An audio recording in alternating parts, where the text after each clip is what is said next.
Here is the thing I cannot make sit quietly. Peoples who never touched one another, separated by oceans, by millennia, by every barrier the ancient world could place between two human beings, independently described the same animal, a great serpent, often horned, often winged, almost always coiled near water, or guarding it. And it is not only the shape that repeats, the behavior repeats too. The creature wraps itself around the thing you most desire, gold, a spring, a sleeping kingdom, and it has to be answered with force or cunning. Greece called it drakon, China called it long, the Norse, the Aztecs, the Babylonians, every one of them a version. Now, a creature that never existed should not have a consistent biography. Invented things drift, they mutate wildly from one valley to the next, because no real animal anchors them in place. So why does this particular invention hold its shape across the entire human species? That is the question I keep circling, and I want you to circle it with me.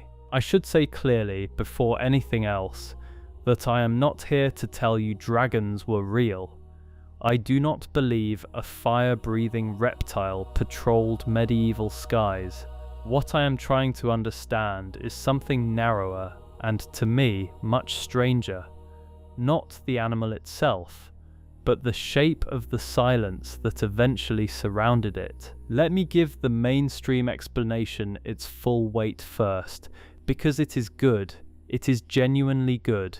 The scholarly consensus is that the dragon is a convergent myth, a story so many cultures arrived at separately because the human mind was always going to arrive there, given what it fears and what it finds buried in the ground. The argument runs like this: we are primates, and primates have three ancestral predators, the big cat, the bird of prey, the serpent. Stitch those three terrors into one silhouette, claws, wings, scales, fangs, and you have built a dragon out of nothing but inherited fear. The composite writes itself. Then add the bones. Ancient peoples dug up the remains of creatures they could not name. Mammoth skulls, whale vertebrae, the great fossil beds of Central Asia where Protoceratops skeletons lie weathering out of the rock. A people with no concept of deep time, holding an impossible skeleton, reaches for the only word large enough: dragon. It is elegant. It explains the convergence without requiring a single dragon to have ever drawn breath. And I want to be honest with you. For most of my life, this explanation satisfied me completely. It should satisfy you too, if all you ever look at is the myth itself. Most people never look at anything else. But here is where the first crack opens. And it is not in the myth at all. It is in the science. Because for several centuries, in the most rigorous natural histories Europe could produce, the dragon did not appear as a legend. It appeared as an animal, filed under zoology, sitting on the page between the elephant and the whale. Consider Conrad Gessner, the Swiss physician who, between 1551 and 1558, assembled the Historia Animalium, more than 4,000 pages, the first modern attempt to describe every animal then known. It is a genuinely scientific work for its century, and in it, alongside the rigorously observed creatures, are dragons, treated with the same cataloguing seriousness as the rest. Or consider Ulisse Aldrovandi of Bologna, a naturalist whose collections seeded museums that still exist.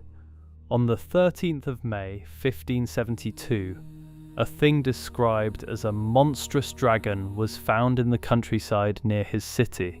It was brought to him precisely because he was the man you brought such things to. He studied it, he kept it. That specimen, the dragon of Bologna, became the centerpiece of his museum. It was not hidden, not whispered about.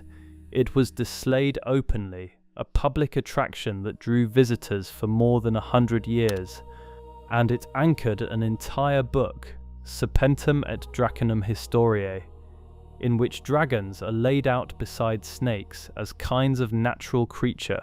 Sit with that ordinariness for a moment. These were not credulous peasants. Aldrovandi was among the most careful empirical minds of his age.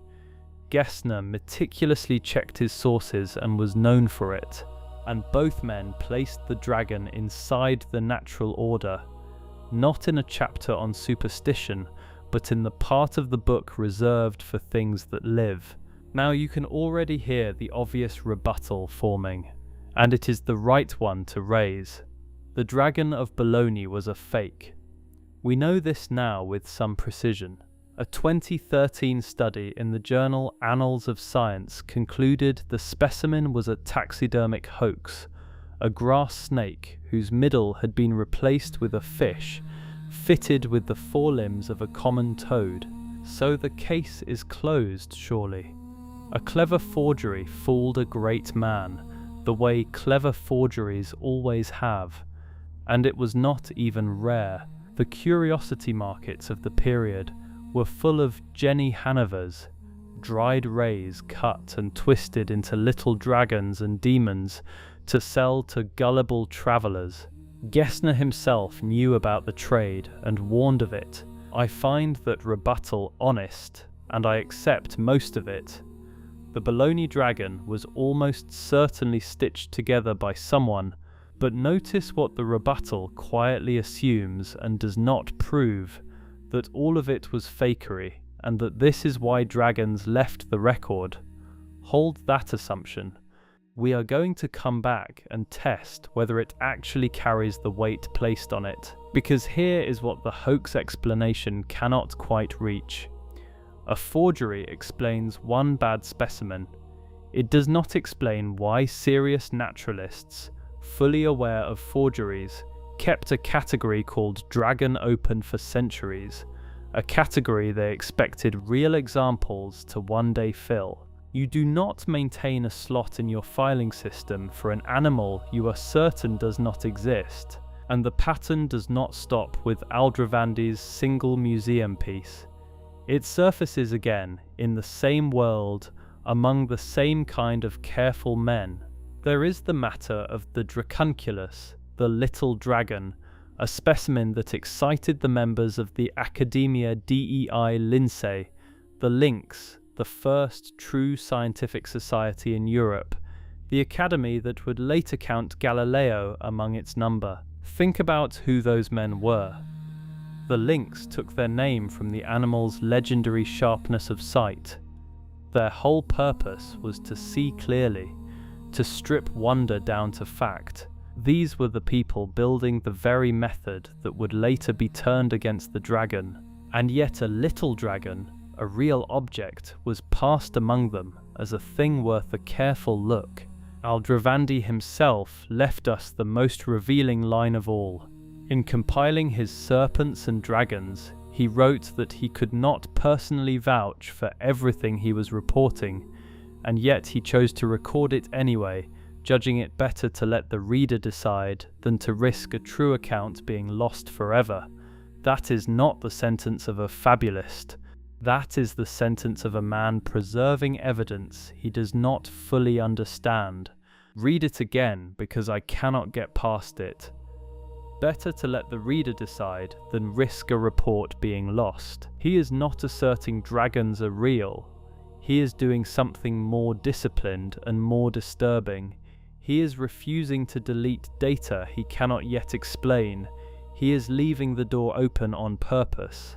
And somewhere in the next 2 centuries, someone closed it. That is the part that genuinely unsettles me, and it is not a feeling I trust without testing.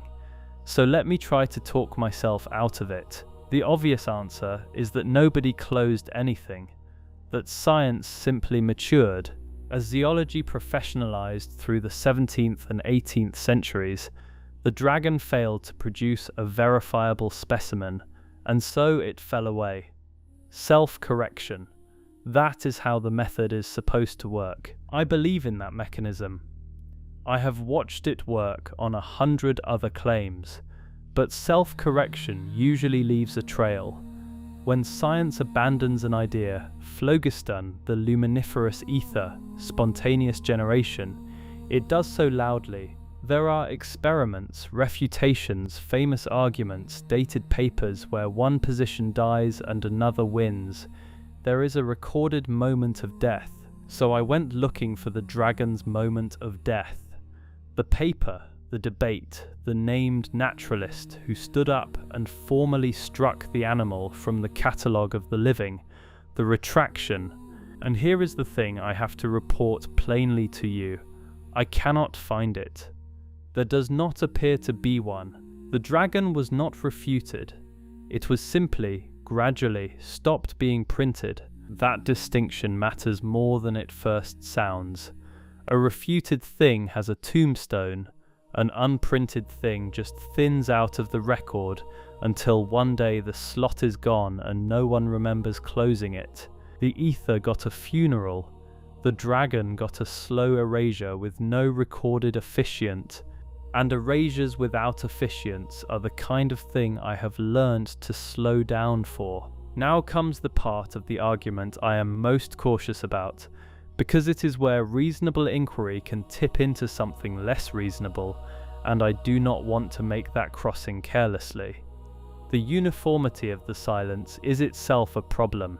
Consider how fractured early modern Europe actually was at the level of its institutions. The naturalists I have named did not belong to one club. Gessner was a Protestant, placed in fact on the Vatican's index of banned books. His very name struck through in some surviving copies by Catholic censors. Aldrovandi worked under the patronage of a pope. These were rival worlds, suspicious of each other, that agreed on almost nothing of consequence. Across that hostile landscape, Catholic and Protestant, this academy and that crown, scholars who would not share a table. The dragon disappeared from the serious record at roughly the same time and in roughly the same way, not by argument, by a shared, unspoken decision to stop taking it seriously, competing institutions arriving at one silence. And that is the coordination problem, stated as plainly as I can state it. To suppress something deliberately, you would need agreement among parties who did not agree on anything. You would need the censor who struck Gessner's name, and the patron who funded Aldrovandi to want the same erasure. That kind of conspiracy is not just unlikely, it is frankly impossible. So let me be the first to say it, before you do. There was no conspiracy. I do not believe a committee met to delete the dragon. I do not believe in a hidden hand. The moment you reach for a secret architect of suppression, you have left the evidence behind and started writing fiction, and I would rather sit in discomfort than do that. But here is the thought I cannot fully shake, and it does not require any conspiracy at all. Silence does not always need to be organized from above. Sometimes it organizes itself from below, through nothing more than shared interest. And every one of those fractured institutions shared exactly one interest, despite all their hostility. Each wanted to be taken seriously. A young science fighting for its dignity against superstition has a powerful incentive that no one ever has to vote on. The dragon was an embarrassment, a thing the new, rigorous, respectable discipline could not afford to be caught believing in. And so, with no meeting and no order, every serious institution found its own private reason to stop printing it. The same reason, independently. That is the version that frightens me, precisely because it needs no villain. It is not suppression by command. It is suppression by consensus of convenience. 1,000 careful men each making the same quiet, sensible decision to look away from the same inconvenient thing until the looking away became total and no one remembered it was ever a choice. Let me check myself once more hard, because this is the moment where I am most likely to fool myself. Am I just pattern matching? Am I taking ordinary historical messiness, slow change, lost documents, the simple fact that old ideas fade without ceremony, and dressing it up as something meaningful because the dragon is a more thrilling subject than phlogiston? That is a real possibility, and I hold it. It may be that there is no mystery here at all, that the dragon faded exactly as 1,000 other discarded notions faded, quietly and without a tombstone, and that I have mistaken the ordinary texture of forgetting for a wound. Intellectual honesty requires me to put that explanation on the table and admit it might simply be the right one. But each time I try to rest there, the same small fact pulls me back upright. It is not the dragon's existence that refuses to resolve. I have let go of that. It is Aldrovandi's sentence, better to let the reader decide than risk a report being lost. A man 4 centuries ago deliberately refusing to delete something, and then the record deleting it anyway, without him, without argument, without a name. So I am left not with an answer, but with a relocation of the question, which is the most a careful person should ever claim. The mystery was never did dragons live. The real mystery is this. What does it mean that a civilization which catalogues everything, which prides itself on losing nothing, decided that this one thing was not even worth the dignity of a recorded goodbye? Because a category that closes without a sound is a category no one can ever reopen. There is no paper to argue with, no claim to refute, only an absence so smooth it looks like it was always empty. And once you have seen one slot close that way, quietly, by consensus, by everyone's shared interest in respectability, you start to wonder how many others closed the same way. That is the thought I cannot put back in its box, and so I am handing it to you instead. Not the dragon, the mechanism. The realization that the historical record is not only what was written down and what was refuted, but also what was simply agreeably stopped being written by people who never once had to coordinate to agree. I do not know what else went out the same door. I do not know how to find it because by definition it left no tombstone to look for. I only know the door is there now. I have stood in front of it long enough to be sure of that much. I have not opened it. I am not certain I want to be the one who does.